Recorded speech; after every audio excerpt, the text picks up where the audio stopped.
हम लोग आज क्लास 11 का क्वेश्चन बैंक पढ़ेंगे जो जैक द्वारा जारी किया गया है।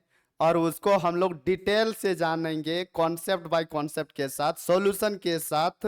ऐसा नहीं है कि सिर्फ हम लोग उसको टिक लगा देंगे से और टीचरों की तरह। हम लोग जितने भी जानेंगे इसमें कंप्लीटली विद डिटेल से जानेंगे। और फिर इसके अलावा भी यदि हम लोग को जरूरत पड़े कि नहीं और भी आई क्वेश्चन क्या हो सकता है, तो और हम लोग क्या करेंगे, और वीवीआई क्वेश्चन पढ़ेंगे। लेकिन इसके पहले हम लोग को क्या पढ़ना पड़ेगा, हम लोग को इसके पहले क्वेश्चन बैंक पढ़ेंगे। क्वेश्चन बैंक को कंप्लीट सॉल्यूशन थ्योरी के साथ करेंगे।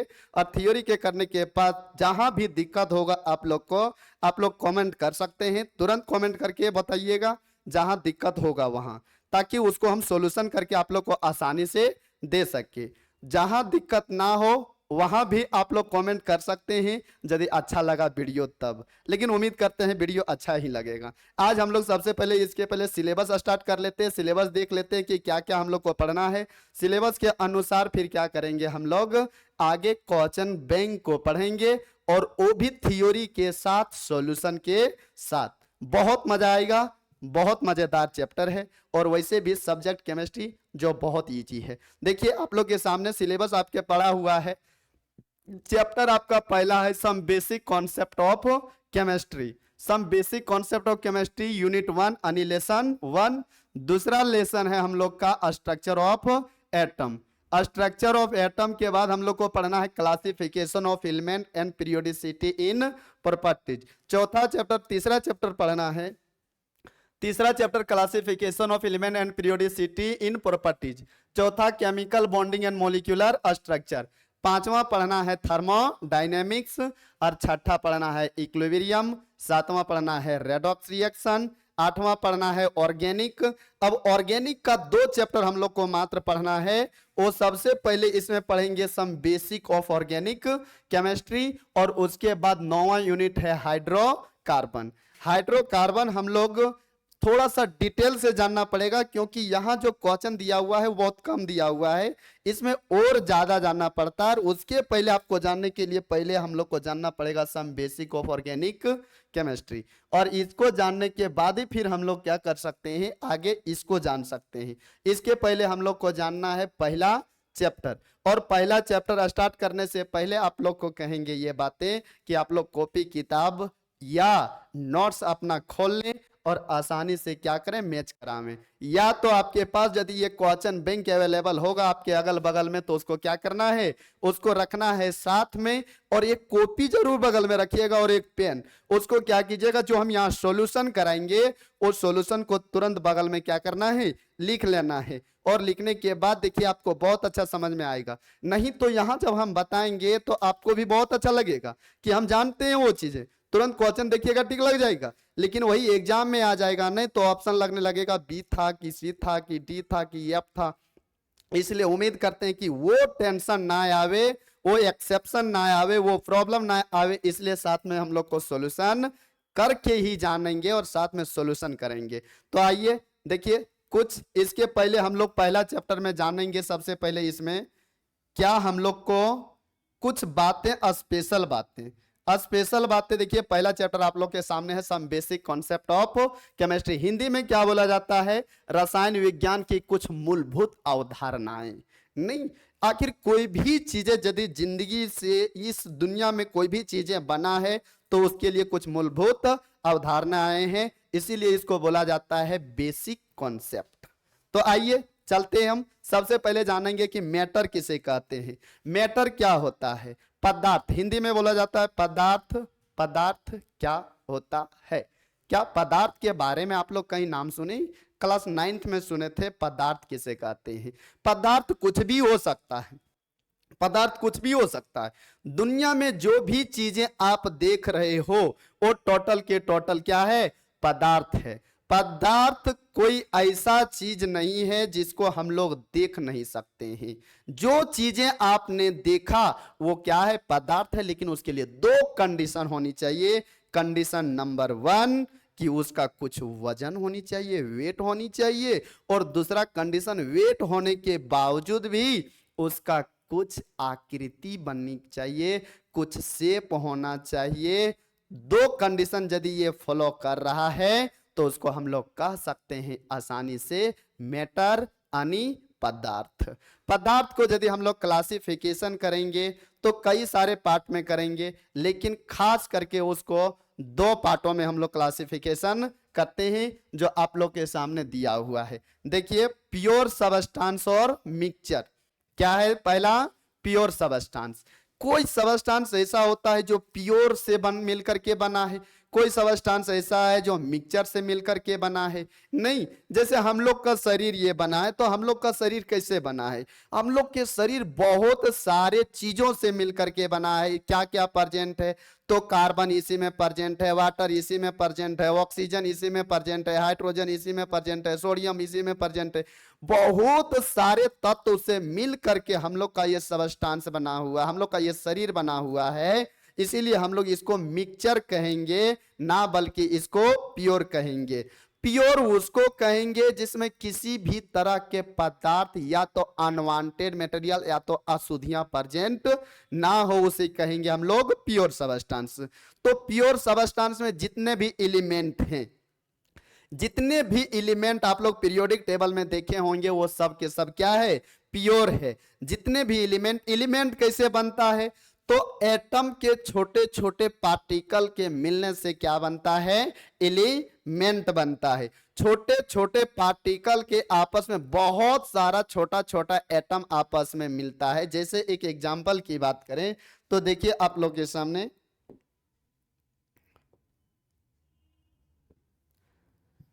जैसे बात करें कि ये जो है वो सोडियम का एक पीस है, सोडियम का एक पीस है, सोडियम का एक पीस है। इसमें सोडियम के कितने सारे पार्टिकल मिलकर के बने होंगे?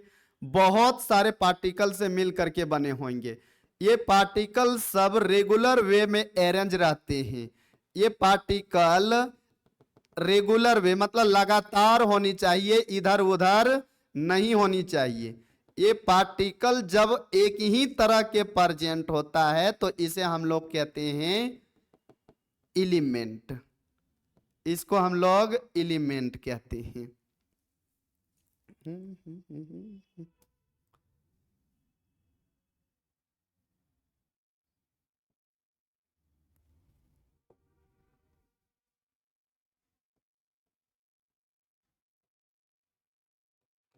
एलिमेंट कहते हैं। क्या कहते हैं? एलिमेंट। तो एलिमेंट जितने भी हैं वो सब प्योर हैं, क्योंकि जितने भी बनल है वो सब एक एक पार्टिकल से मिलकर के बना है, उसमें कोई दूसरा पार्टिकल इन्वॉल्व नहीं हुआ है। इसलिए उसको हम लोग क्या कहेंगे? एलिमेंट। और एलिमेंट जितने भी होते हैं वो प्योर सबस्टांस होते हैं। मिक्सचर क्या होते हैं? जैसे भी मिक्सचर की बात बोले, ये घर बना है तो ये घर कैसे बना होगा? ये घर बना होगा ईटा पत्थर बालू मिट्टी बहुत सारे चीजों से मिलकर के बना होगा, तो वो क्या कहलाएगा? मिक्सचर। अब मिक्सचर भी दो तरीके से होता है। मिक्सचर को हिंदी में आप लोग मिश्रण कहते हैं।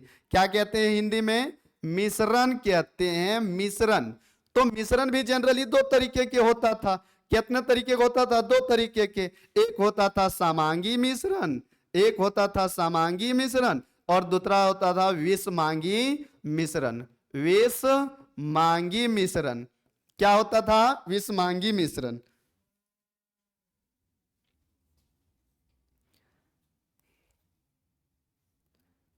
विषमांगी मिश्रण।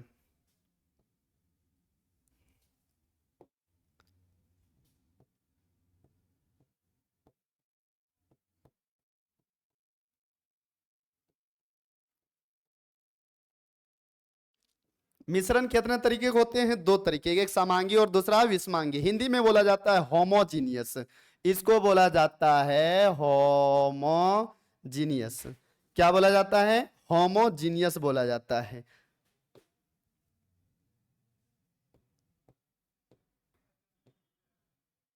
होमोजीनियस मिक्सचर बोला जाता है, और इसको बोला जाता है हेट्रोजीनियस मिक्सचर।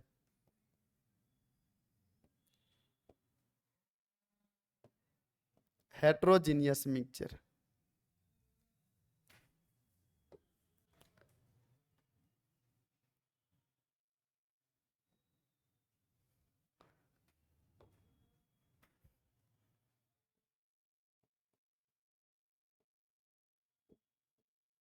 Heterogeneous mixture.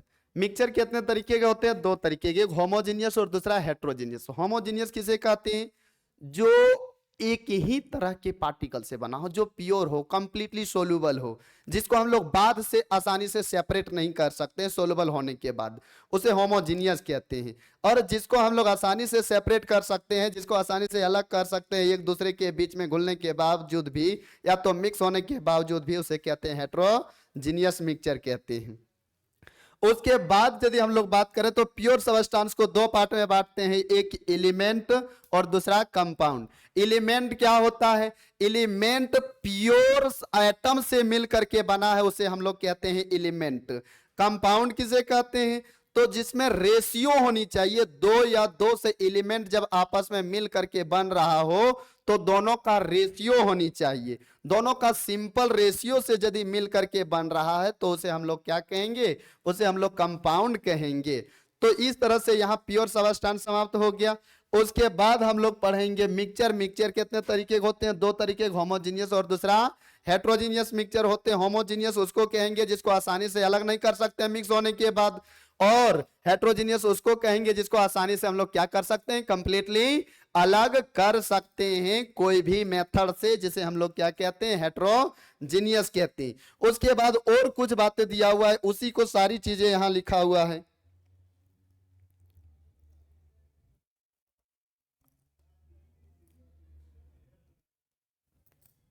वही चीजें लिखल है, element particle of the element are consist of only one type of atom. सिर्फ एक ही टाइप के एटम से बना हुआ है, जो हम बोले वही लिखा हुआ है यहाँ, only one type of atom से। जैसे जिंक, तो जिंक की बात करें तो जिंक का एक टुकड़ा हम लेते हैं, और जिंक की एक टुकड़ा लेने के बाद देखिए, जैसे मान लीजिए कि ये हम एक जिंक का क्या किए?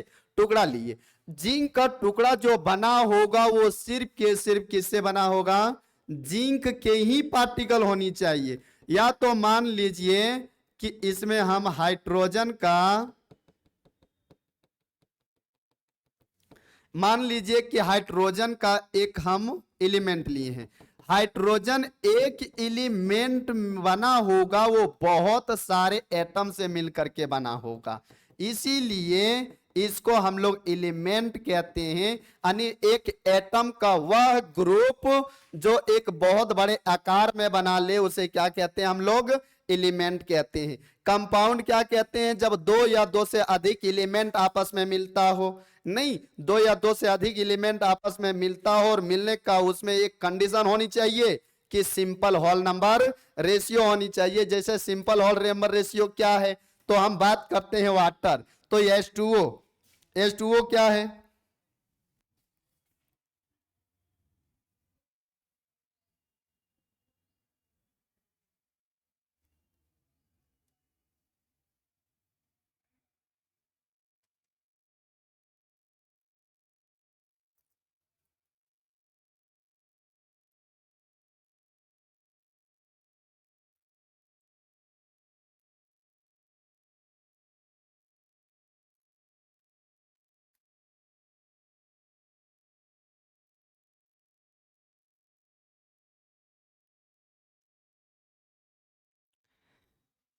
जैसे H2O बना है,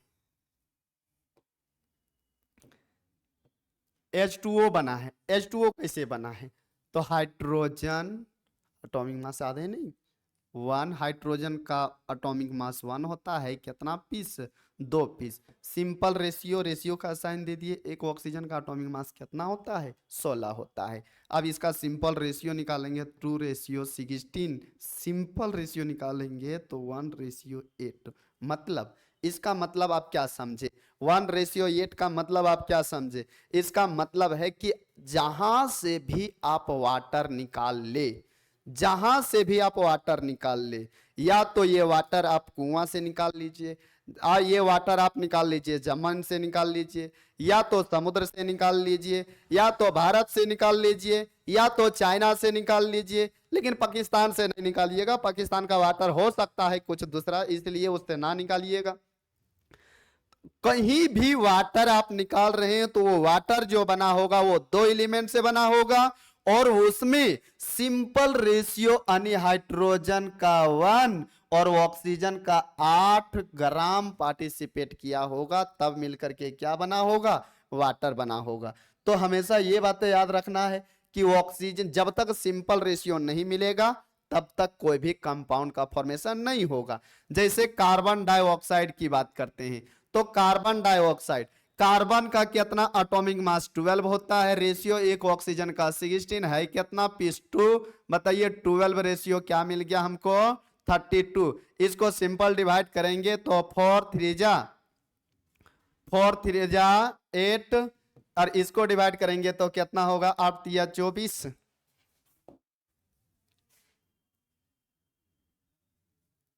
8 3 24, 12 4 8,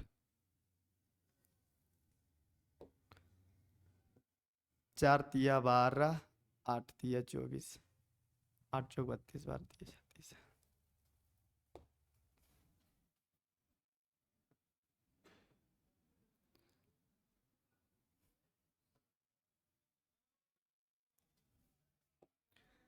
बारह रेशियो 16 2 जा 2, 12/8,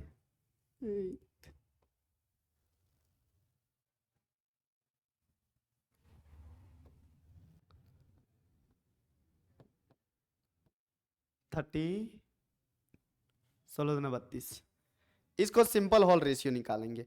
इसका सिंपल होल रेशियो क्या होगा, तो इसका सिंपल होल रेशियो देखिए, सिंपल होल रेशियो कैसे निकालते हैं। सो 8 8 4 3 12, 6 दूना 12, 16 दूना 32, 16 दूना 32,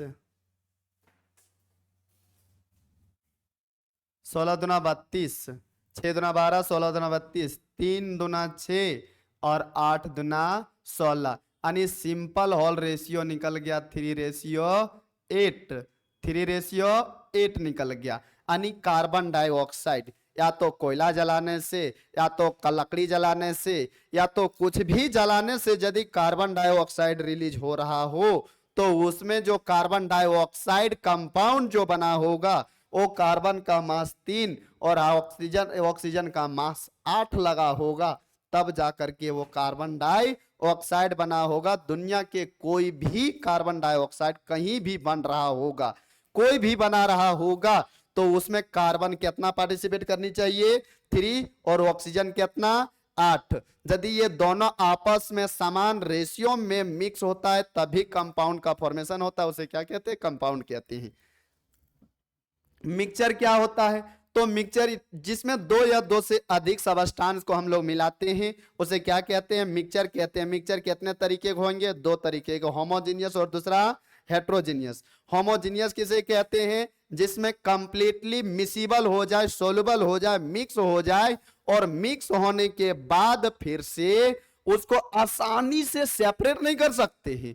मिक्स तो सब हो जाएगा, लेकिन किसी को आसानी से सेपरेट कर लेंगे और किसी को आसानी से सेपरेट नहीं कर पाएंगे। जिसको आसानी से सेपरेट नहीं कर पाएंगे उसको हम लोग कहेंगे होमोजीनियस, और जिसको आसानी से सेपरेट कर लेंगे, सेपरेट कहने का मतलब है कि अलग अलग अलग अलग अलग करना।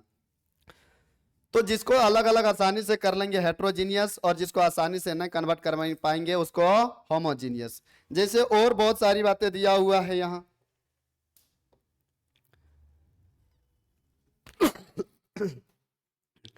अब कुछ मास को कैलकुलेट करने के लिए, कुछ जानकारी लेने के लिए अलग अलग सिंबल दिया गया है, जिसको हम लोग SI सिंबल कहते हैं, और दूसरा सिंबल CGS यूनिट होते हैं।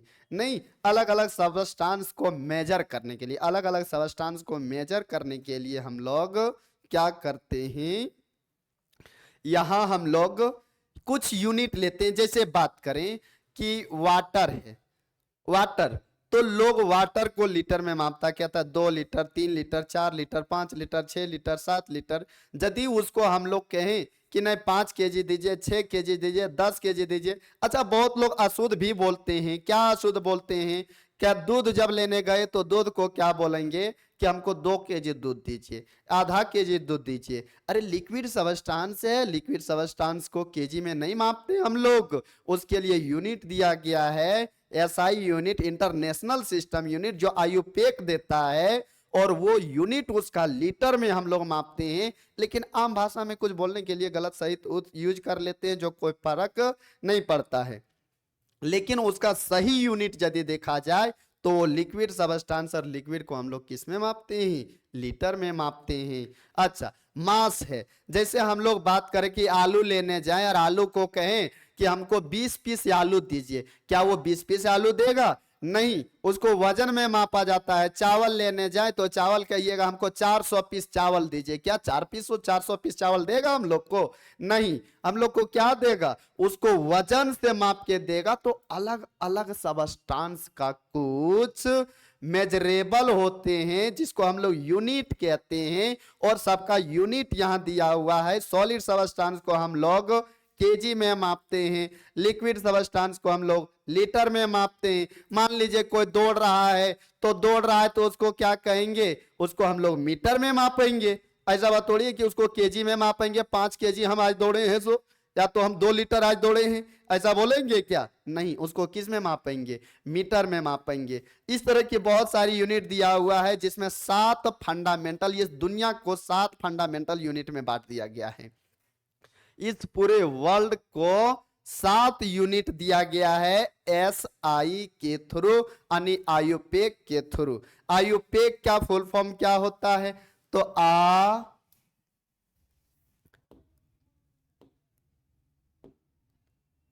आयुपेक का फुल फॉर्म क्या होता है? आयुपीएसी। आयुपेक का फुल फॉर्म क्या होता है? आयुपेक का फुल फॉर्म होता है international union pure applied chemistry. मतलब केमिस्ट्री जो बनाया गया है, या तो केमिस्ट्री जो किताब में लिखा गया है, उसको प्योर है या नहीं है प्योर, उसकी प्योरिटी को जानने के लिए एक संगठित क्षेत्र होते हैं, एक यूनियन बनाए गए हैं, तो उसे बोला जाता है आयुपेक, जिसमें बहुत सारे देश के अलग अलग साइंटिस्ट बैठते हैं। अलग अलग साइंटिस्ट कहने का मतलब है कि कोई फिजिकल के बैठल हैं, तो कोई केमिकल के बैठल हैं, अलग अलग तरह के साइंटिस्ट पूरे वर्ल्ड में के बैठल हैं।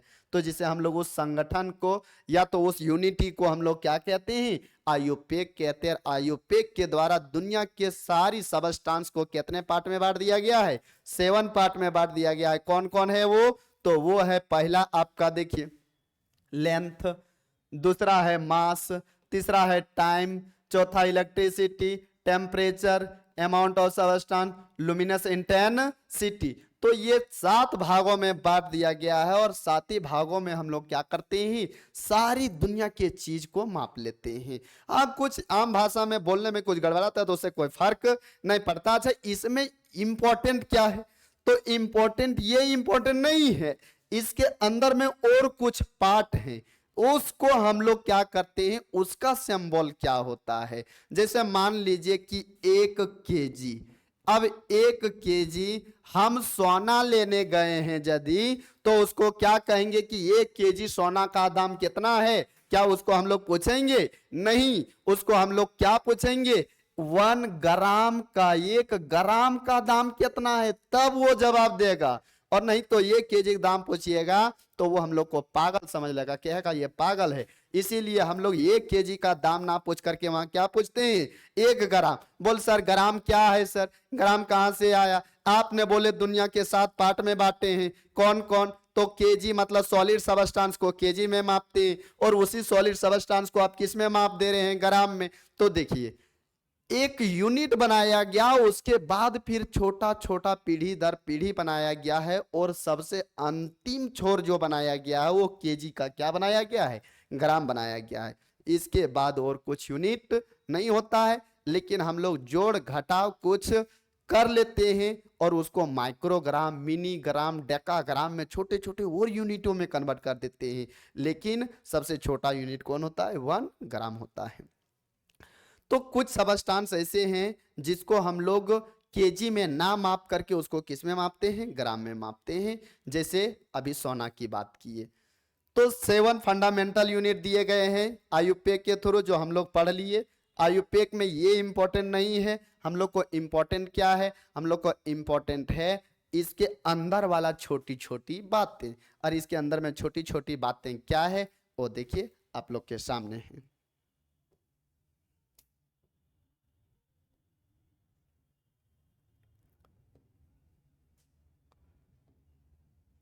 Mole concept, percentage composition.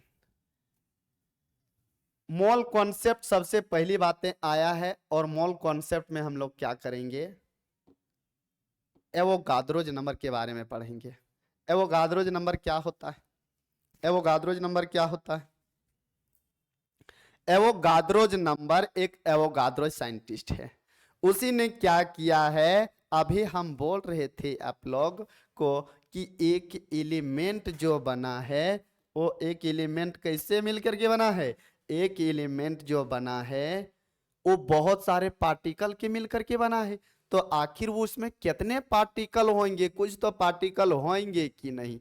तो इसकी संख्या एक लिमिट एरिया में बता दिया कि कितने एटम होंगे। तो उसमें एटम बताया गया है 1.6 इंटू 10 के पावर 23 एटम्स होंगे, या तो इसी को आप लोग पार्टिकल कहेंगे। तो इस काउंटिंग को बताया है जिसने, उसका नाम है एवोगाद्रोज लॉ। एवोगाद्रोज नाम है उस साइंटिस्ट का, नाम क्या है, एवोगाद्रोज। और इस नंबर को हम लोग क्या कहते हैं, एवोगाद्रोज नंबर कहते हैं। क्या कहते हैं, एवोगाद्रोज नंबर कहते हैं। और इसको डिनोटेड करते हैं हम लोग एन और कैपिटल ए से। एवोगाद्रोज नंबर को किससे डिनोटेड करते हैं, एन ए से। एक एन ए इक्वल टू कितना हम लोग बता सकते हैं, तो एक n A equal to Avogadro's number बता सकते हैं। और एवोगाद्रोज नंबर को हम लोग क्या कह सकते हैं, ये संख्या काउंटिंग करवा सकते हैं कि एक एवोगाद्रोज में कितने एटम होंगे। तो 6.6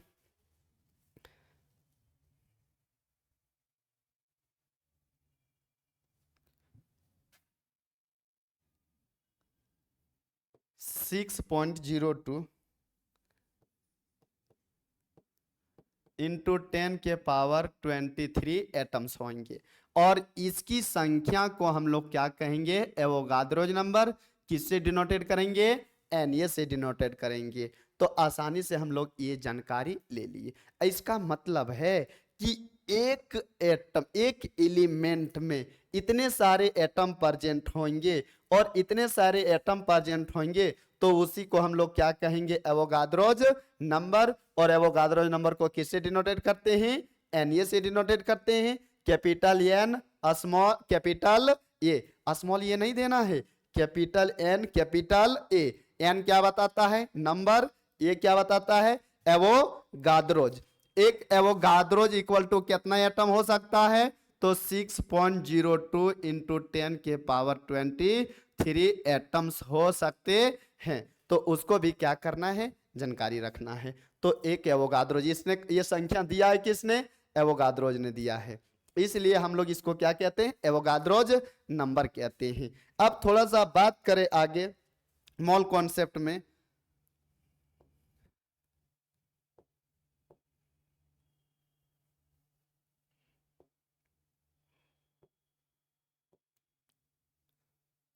मोलर मास क्या होता है, मोलर मास, मोलर मास कोई एलिमेंट है तो कोई एलिमेंट का कुछ अपना मास होता है, मास होता है, उसी को हम लोग क्या कहते हैं, मोलर मास कहते हैं। जैसे कार्बन, कार्बन की बात करें तो कार्बन का कितना होता है मास, कार्बन का कितना मास होता है, कार्बन का 12 होता है। हाइड्रोजन का कितना होता है, तो हाइड्रोजन का 1 होता है। नाइट्रोजन का कितना होता है, तो नाइट्रोजन का 14 होता है। ऑक्सीजन का कितना होता है, तो ऑक्सीजन का 16 होता है।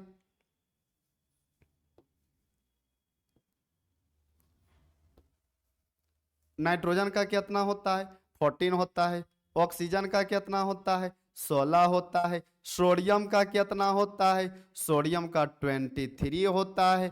क्लोरीन का कितना होता है, 35.5 होता है। तो ये सब याद रखिएगा थोड़ा सा, ये आगे हम इस्तेमाल करेंगे। जैसे कुछ मोलिक्यूलर मास निकालना है, एक एटम का ये मास है तो बहुत सारे एटम मिलते हैं आपस में, तब उसका मास क्या होगा। जैसे बात करें H2O का, तो H2O, बताइए एक हाइड्रोजन का कितना बताया गया है, एक हाइड्रोजन का 1, यहाँ हाइड्रोजन कितना पीस है, 2 पीस, 2 से गुना कर देंगे, प्लस एक ऑक्सीजन का कितना होता है 16, 2 प्लस 16 कितना हो गया टोटल 18, मतलब 18 ग्राम पर मोल निकल गया किसका, वाटर का मोलिक्यूलर मास। यदि हम बात करें ऑक्सीजन ग्लूकोज की बात करें C6H12O6, तो ग्लूकोज का मोलिक्यूलर मास कितना हो जाएगा, ग्लूकोज का मोलिक्यूलर मास हो जाएगा, एक कार्बन का कितना लिखे हैं 12 है, कितना पीस 6 पीस, प्लस एक ऑक्सीजन का कितना होता है, एक है कितना पीस 12 पीस, प्लस एक ऑक्सीजन का कितना होता है, एक ऑक्सीजन का 16 है कितना पीस है 6 पीस, इक्वल टू 0। चलिए कैलकुलेट कीजिए, बरछक 72 प्लस 12 प्लस 16 96, टोटल कितना आ गया 180 आ गया, तो 180 ग्राम पर मोल हो गया। जैसे हम कार्बन डाइऑक्साइड की बात करें, तो कार्बन डाइऑक्साइड बताइए एक कार्बन का कितना होता है 12, एक ऑक्सीजन का कितना होता है 16, है कितना पीस 2 पीस, तो इसको जोड़ घटाव कर लीजिए, 16 दूना 32, 16 32 12 44 हो गया, तो 44 ग्राम पर मोल निकल गया। तो मतलब मोलिक्यूलर मास निकालने के लिए हम लोग को पहले एटॉमिक मास याद रखना पड़ेगा। एक एलिमेंट के मास को क्या कहते हैं, एटॉमिक मास कहते हैं। जैसे कार्बन का एटॉमिक मास कितना दिया हुआ है 12, हाइड्रोजन का कितना दिया हुआ है 1, नाइट्रोजन का कितना दिया हुआ है 14, ऑक्सीजन का कितना दिया हुआ है 16, सोडियम का कितना दिया हुआ है 23, और कुछ चीजें जरूरत पड़ेगा जैसे सल्फर, सल्फर का कितना होता है 32, फास्फोरस का कितना होता है 31, तो याद रखना पड़ेगा। कैल्शियम का कितना होता है 40, तो ये सब चीजें याद रखना पड़ेगा, और ये याद रखिएगा तो आसानी से ये हम लोग मॉलिक्यूलर मास कैलकुलेट कर सकते हैं। जब तक एटॉमिक मास नहीं याद रखिएगा तब तक मॉलिक्यूलर मास कैलकुलेट नहीं हो पाएगा। इसलिए उम्मीद करते हैं कि आप लोग एटॉमिक मास याद हो गया होगा, या तो याद कर लीजिएगा, मॉलिक्यूलर मास कैलकुलेट करेंगे। जैसे आपके पास बहुत सारे हैं,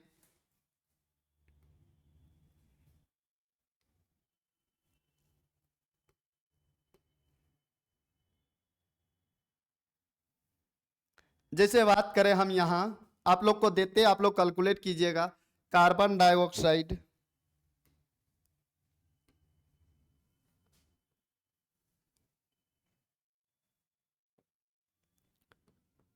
carbon dioxide, methane gas CH4, water की बात करें H2O, nitrogen dioxide, sulphur dioxide, glucose C6H12O6, fructose की बात करें इसका नाम है ग्लूकोज, इसका नाम है सल्फर डाइऑक्साइड, सल्फर डाइऑक्साइड है इसका नाम। इसका नाम क्या है, nitrogen dioxide, water, hydrogen oxide. और आगे यदि बात करें तो सुक्रोज, ग्लूकोज, ग्लूकोज को आता है C12H22O11 होता है, इसको हम लोग कैलकुलेट करेंगे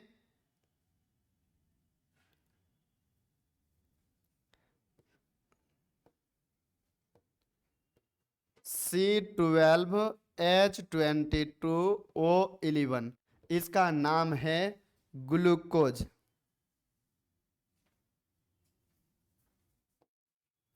H22O11, इसका नाम है सुगर, और इसी को हम लोग सुक्रोज भी कहते हैं।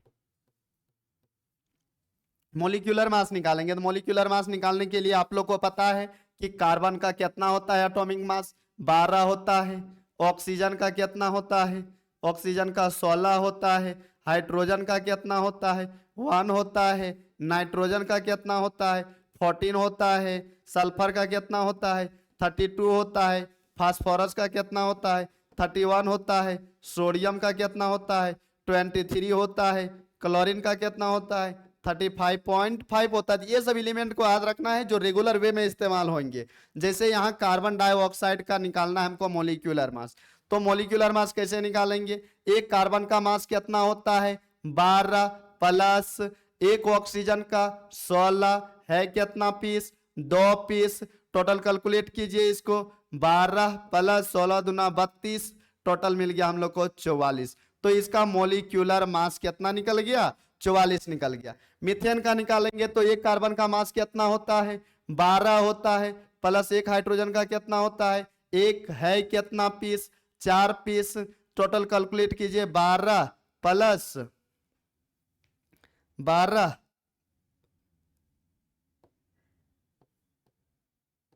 प्लस 4, टोटल मिल गया हम लोग को 16। वाटर की बात करें तो वाटर का कितना होगा? एक हाइड्रोजन का एक है कितना पीस? 2 प्लस एक ऑक्सीजन का 16, टोटल मिल गया हम लोग को 18। नाइट्रोजन डाइऑक्साइड की बात करेंगे तो नाइट्रोजन का एटॉमिक मास होता है 14 प्लस एक ऑक्सीजन का 16 है कितना पीस? 2 पीस। टोटल कैलकुलेट कीजिए, 14 प्लस 32, टोटल हो गया हम लोग का 4 और 2 6, 3 और 1 4, टोटल 46। तो इस तरह से आप लोग आसानी से कैलकुलेट कर सकते हैं।